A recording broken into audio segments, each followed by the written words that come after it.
Hello and welcome to episode 37 of The Witcher chapter by chapter book review, where I'll go through a summary of the latest chapter and give my detailed thoughts on it. Today, I'm discussing chapter 2 from the Tower of Swallows. This is not my favorite chapter. It's not bad. Well, you'll understand. If you don't already know, you'll know very shortly why it's not my favorite chapter. But yeah, this one really stuck with me when I read the books the first time. If you probably already know by now, if you're someone that hasn't read the series through all the way, I'm sure at least by chapter 2 of the Tower of Swallows, you have a pretty good idea of the fact that this is not a book with nothing but happiness. There's a lot of dark stuff and occasionally some disturbing content. And there's definitely some of that in this chapter. So yeah, let's just talk about it now. Let's get into some of this dark stuff. Although the chapter's not completely terrible. It's not completely disturbing, but there's just one thing that really, really made me feel not good after reading it. Okay, so I'll do the recap of the last episode so you're caught up, and then I'll summarize this chapter, and then we'll talk about it. So, for the recap, after a run-in with Leo Boneheart and receiving a terrible face cut from Tawny-Owl, Ciri is found unconscious by a hermit, Vicegoda, who lives in a hidden remote swamp area. The hermit nurses Ciri back to health, and the two agree to exchange stories about why they need to remain in hiding. Vicegoda recounts his tale, but the chapter ends before Ciri can unveil the mystery of how she ended up in this location. Alright, here is what happened in chapter 2. The chapter starts the beginning of a flashback to the events that led Ciri to Vicegoda's home. The rats are joined at a postal station they're holding by a pretend merchant called Hotspurn, who the gang has a quid pro quo agreement with that they'll carry out jobs for him in exchange for information. As they're getting tattoos from an artist who is traveling through the area, Hotspurn lets them know the bounty hunter Leo Boneheart is tracking them and is currently in a nearby town called Jealousy. He also informs them about a potential amnesty available to outlaws who turn themselves in and confess their crimes. This is offered because Emperor Emir is marrying Princess Cirilla of Cintra and wishes to spread his happiness.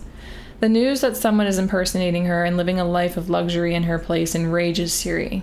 She decides to sneak out early the next morning to search for a local prefect and try to claim her place as the Princess of Cintra. Missel catches her before she leaves, but accepts that it's over between her and Ciri and says goodbye. Ciri catches up to Hotspurn on his way to his city and asks how to get to Cintra. The two travel together for a short time before bandits start chasing them and shooting arbalest bolts at them. One hits Hotspur in the back, and they stop running to send their horses away to throw off the bandits. He's not worried about losing his horse because he has a magic bracelet that, when rubbed, calls the horse back to him. He tells her they'll have to travel to the second nearest town, as the nearest town is Jealousy, and Ciri absolutely cannot go there. This is how Ciri realizes that Hotspur meant to direct the rats into a trap. For some reason, he tries to force himself on Ciri, who isn't interested, but eventually submits, only right before he suddenly dies. Hotspur's horse comes back, and this is how Ciri acquired Kelpie, the horse she had at the beginning of chapter 1. Now knowing that the rats were heading toward a trap in Jealousy, Ciri rides Kelpie as fast as she can toward the town to try and cut them off and convince them to turn back.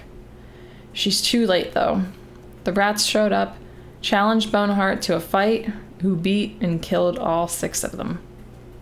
Ciri shows up right as he takes his final swing at Missel. The two fight for a little bit, but Ciri can't manage to kill him. He gets the upper hand, but doesn't kill her. Instead, he ties her to a hitching post and has some of the locals hold her head and eyelids so she's forced to watch as he saws her friends' heads off. Alright.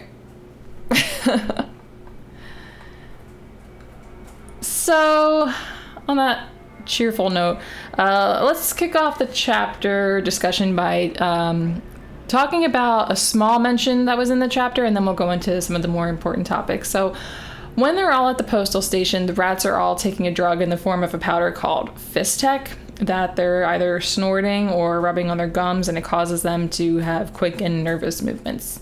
Just wanted to make sure we got that established in case it comes up again in future chapters, because we've never heard about this until now. So Siri is doing this in addition to the robbing and killing that she's been doing. Like, she's doing drugs. It really made me think, imagine if Geralt and Yennefer could see her. That would be really, that would be a really big bummer for them. Geralt already has a general idea about the killing from the prophetic dreams that he's had, but he obviously doesn't know the full extent of everything that she's been doing. It's just, you got to think about how she would not have been doing these things if she was never separated from them. So it really is just another thing that sucks so bad about the fact that she got separated from them. Like, she's in danger all the time, but she's also just making so many bad decisions. I mean, I don't know, maybe things are going to turn around now that she's not with the rats anymore, but we'll have to see how that plays out. Okay, so now that we got that little discussion about the drugs, the Fistech out of the way, I want to talk about this whole thing that they go into about this amnesty. There's a big discussion throughout the chapter about this amnesty that's worth exploring in more detail. So Hotspur informs the rats of a potential amnesty offered to criminals who present themselves to the authorities and confess their crimes. The amnesty is said to result from Emperor Emir's happiness with his fiancée, and he wants to extend his happiness to others. Of course, that's the fluff version. In reality, the criminals who confess will be given the choice of execution or military service. So what they're trying to do is just get more soldiers for their army because they're waging this war in the north right now. However, Hotspur tells the rats about this alternative to military service, which is joining the Merchants Guild. Basically, they would be under his protection. The rats, unsurprisingly, are immediately dismissive of taking advantage of the amnesty, but Gisela, can't remember how you pronounce it actually, but it doesn't matter because we're not going to be talking about him, I don't think, after this chapter, so who cares? The leader of the rats, he tells Hotspur that they'll consider it, but after Hotspur leaves, they make a plan instead to go find Boneheart in jealousy and kill him so that they can basically get him off of their backs, avenge the other gangs that he's dispatched, and to increase their reputation. They do consider going for the amnesty, but only temporarily through the winter months, so they're not living like vagabonds while it's really cold out. So I guess they would abandon whatever service they were assigned to once the winter's over. That was the plan, obviously. That's not going to happen.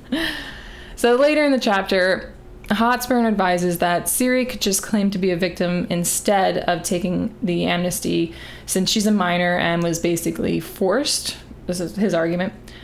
And I was wondering if that would have worked. Like, we don't know what happened between the events at the end of this chapter and her meeting Vizgoda, but it doesn't seem like she would have had the chance to try this tactic, since it seems like Boneheart might be taking her alive. Don't know exactly at this point, by the end of the chapter, what he plans to do with her after he did what he did. But, I wonder if she were to try that, if it would have worked. But I think it's possible Hotspur was right, that they would have sympathized and saw her as a victim because she's a minor. But she did a lot of killing and robbing, and there's obviously a lot of accountability to be considered. Like, even though she's young, she was still doing some atrocious things. I don't know. I guess if it didn't work, she then could have just gone for the amnesty, but there was only a chance of the victim claim or the amnesty working in her favor if she was captured by the local authorities, not by the Varnhagens or the Baron's men. So Ciri develops the desire to claim her inheritance. As Hotspur is talking about the amnesty, at first, when he's at the postal station with the rest of the rats, Ciri gets very upset learning that the Emperor is engaged to Cirilla of Cintra, quote unquote. She tells Vizgoda, quick note on that actually, because I don't think I expressed how that worked in the summary.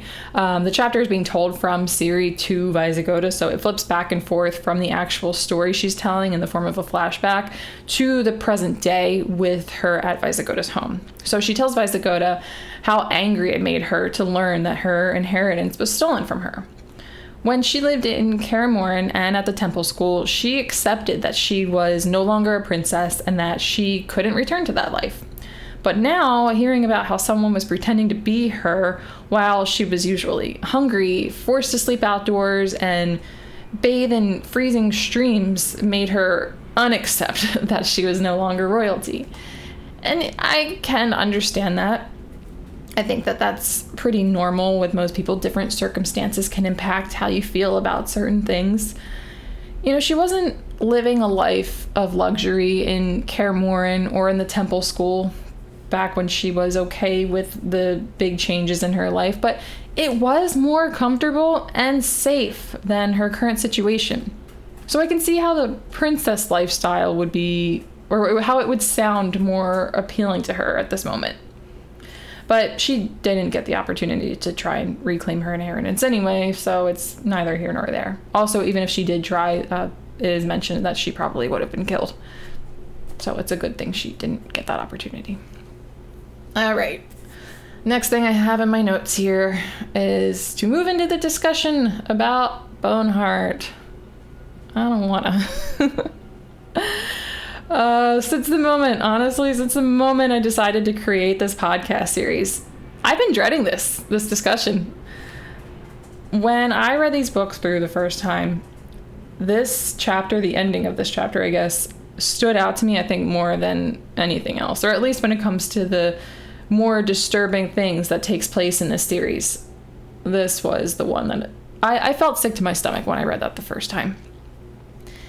So, yeah, since I wanted to make this podcast, I have been dreading getting to this chapter and talking about this part because it just bothered me so much. All right, let's do it. At the postal station, come back to the beginning. Hotspur warns the rats that Boneheart is after them.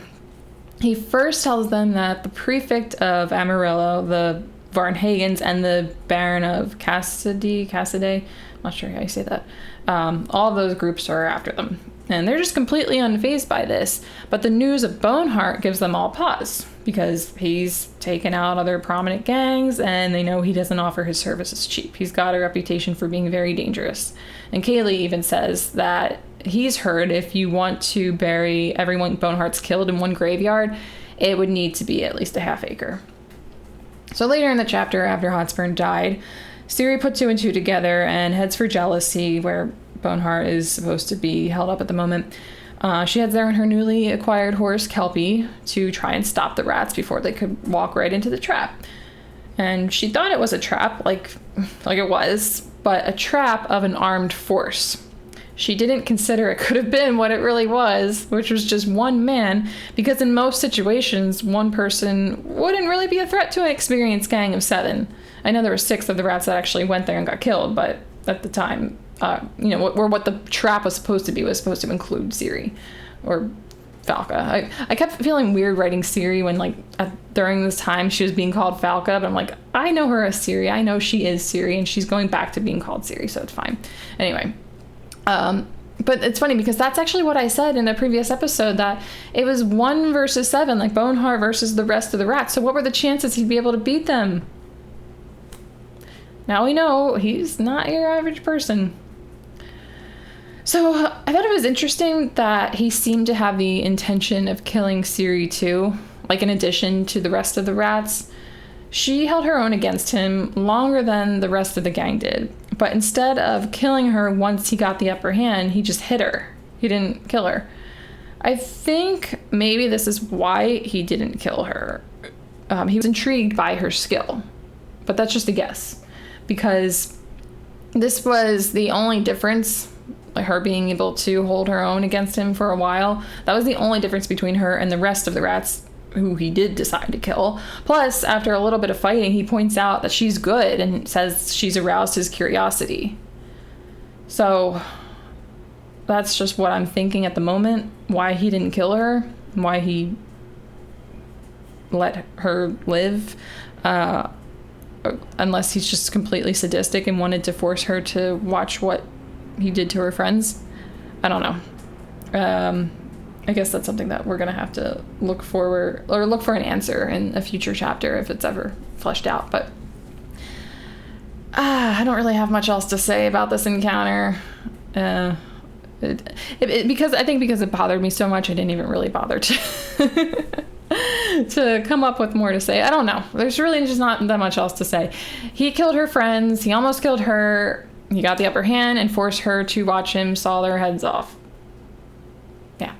He's a highly skilled sword fighter and extremely sadistic, which I guess are ideal qualities for somebody in his profession.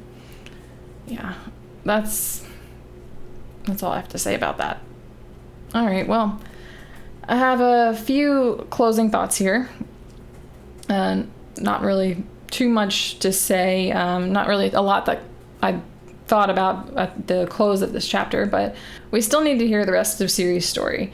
From chapter 1, we were given more questions. There were some things that we weren't totally sure about. Some of those things were answered in this chapter, so we now know how she acquired Kelpie, how the rats died, and how she met Boneheart. Still no answers, though, on why Boneheart didn't kill her, like I was just talking about, how she met Tawny Owl, or how Tawny Owl cut her face, or how she ended up near Vaisagoda's home. Also, I guess that there was the brief talk in chapter 1 about how she thought that it was a certain time that it wasn't. She thought that the date was way earlier than it actually was. And for a second, she thought Vaisagoda was lying to her about it. I don't know. That could have just been nothing. So maybe that won't be explored a little bit more. But if it was something, then that's another thing we have to look out for in the upcoming chapters. Alrighty. Well, sorry, this actually ended up being a shorter one than I anticipated it being. I started out the episode talking about how I was not looking forward to talking about this, so I guess it's no surprise that I did not have a whole lot to say here. But yeah, that is what it is, and it's just going to be how it goes with some chapters. I've come to learn, what did I say this was? Episode 37. Yeah, 37 episodes in, I've come to learn that there's just going to be some episodes where the discussion isn't going to be that long, but that's okay. I think as long as we talk about the important things and explore them, that's all that really matters. Alrighty, that is all I have for you. So just to let you know, in case you didn't, these episodes are available on YouTube, Spotify, and Apple Podcast. Thank you so much for joining, and I will catch you all in the next episode.